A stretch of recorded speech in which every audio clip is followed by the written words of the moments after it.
arithmetic progressions. Do you remember that we studied patterns of numbers in the previous class? Okay, let us have a quick recap of the patterns. Okay, we observe many patterns in the nature. Okay, for example, here is a circular ring pattern. Okay, and one more example, the pattern of the colors, right? That is the rainbow pattern. And this is the structure pattern, honeycomb structure pattern, isn't it? And the patches on the skin of the animals again is a kind of a pattern, right? The pattern of the wings of the butterfly is again a pattern, right? Patterns in designs, like that. We studied many patterns in the construction. Also we have studied patterns in the tiles, rangoli patterns, and we studied the number patterns too in the chapter whole numbers. Okay, do you remember? So this one square tile is representing the number 1. Okay, now how many square tiles are there? 4 square tiles are there. All together they form a perfect square. So 4 is representing that square. So we say 4 is a square number, right? Next, see, there are 9 square tiles and they are forming a perfect square. The 9 is a square number, right? So we studied this square numbers, understood? So 1, 4, 9, 16. So this is again a pattern of the numbers we call square patterns, isn't it? So this is square patterns. We will be able to say what number comes next. 1 is the first number, 4 is the second number, 9 is the third number, 16. What is the next number? So you will be thinking 1 1 is a 1, 2 2 is a 4, 3 3 is a 9, 4 4 16, 5 5 is a 25. Correct? So we will be able to say what pattern comes next. Understood? So like that, here is one more pattern of numbers 2, 4, 8, 16. Can you tell what number comes next? Yes, by multiplying something, 2 to the 4, 4 to the 8, 8 to the 16, 16 to the 32. Understood? We will be able to say that pattern, right? But today we are going to study a very important pattern of numbers. With this example, we'll study that. Now, 4 people are sitting around the chair comfortably, right? So if one more table is joined, then how many more members can sit there comfortably? Already 4 members are there. How many more members can sit comfortably? Is our question. Yes, we can say 2 more members. Do you agree? So 2 more members can sit comfortably. So 6 people. Earlier 4 were there. Then 2 more people have been added. Now 6 members. Now if one more table is arranged, then how many more people can sit? Again 2 more. Correct? So every time 2 more people can be added there. Understood? So 2 is added every time to the existing members, and thereby you are getting one more pattern.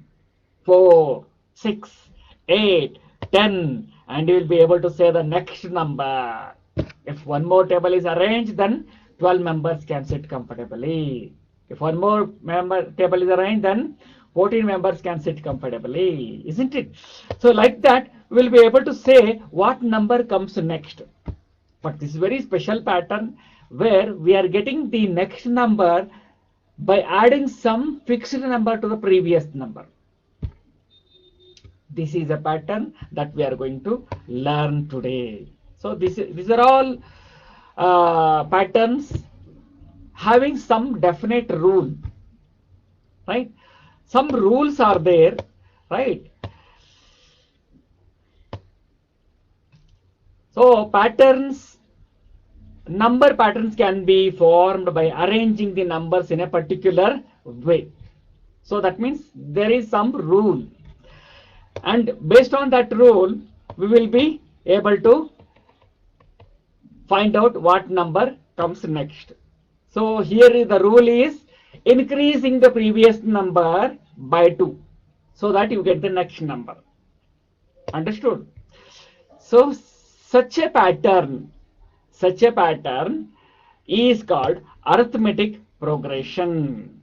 Arithmetic progression. Okay.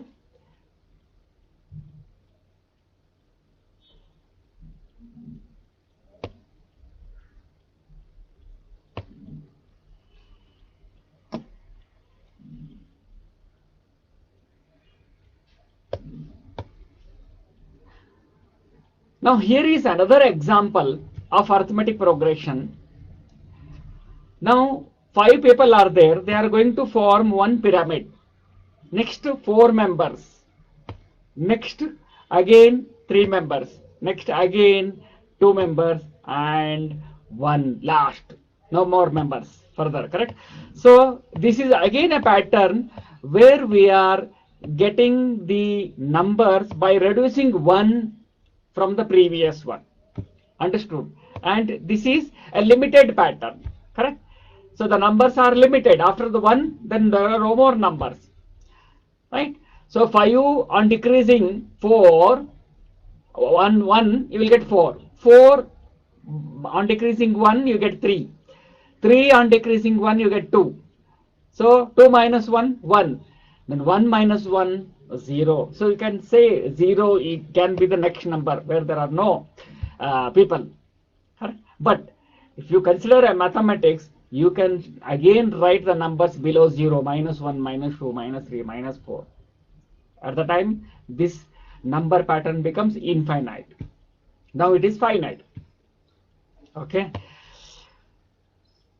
So we have added minus 1 to the previous number and we are getting the next number. For example, 5, if we add minus 1 to 5, you get 4. Adding again minus 1 to 4, you get 3. So this is another way of saying the thing. So instead of saying that if 1 is decreased from the previous number, you are getting the next number. You can say if minus 1 is added to the previous number, you are getting the next number. Understood? I'm going to show you one more number pattern. So how many cups are there? 3 cups are there. Now how many cups are there? Again 3 cups. Again how many cups are there? 3. So I'm arranging the cups to form one more pattern where there is a repetition of the same number 3, 3, 3. There is neither increase nor decrease. We can say by adding 0 to the previous number, you are getting the next number. So this is another way of understanding this. Understood? So it is also a kind of arithmetic progression. Okay, where the same number can be repeated. So all these are examples where we are getting the next number by adding a fixed number to the preceding number. Right? So this is called arithmetic progression. And these numbers 4, 6, 8, 10, we call them as terms of the arithmetic progression. What do you call? Terms of the arithmetic progression. Where 4 is the first term, you can represent by the letter A, or since it is the first term, particularly you can write it as A1. And in some textbook, you can see the representation T1. T stands for term. But in our textbook, we are finding this. And we use this also. A, where the first term is, by default, it is A1. It is A only. Okay. So 6 is the second term. How do we represent? A2 or T2. So 8 is the third term. A3, T3. 10 is the fourth term. A4, T4, and so on. So infinite numbers are there. So this is an example for infinite arithmetic progression. Right? Now the interesting thing is, see here, 4, 6, 8, 10. The difference between the consecutive numbers is always constant here. The difference between the consecutive 4 to 6, the difference is 2. 6 to 8, the difference is 2. 8 to 10, the difference is 2. So that difference is constant and we call it as a common difference.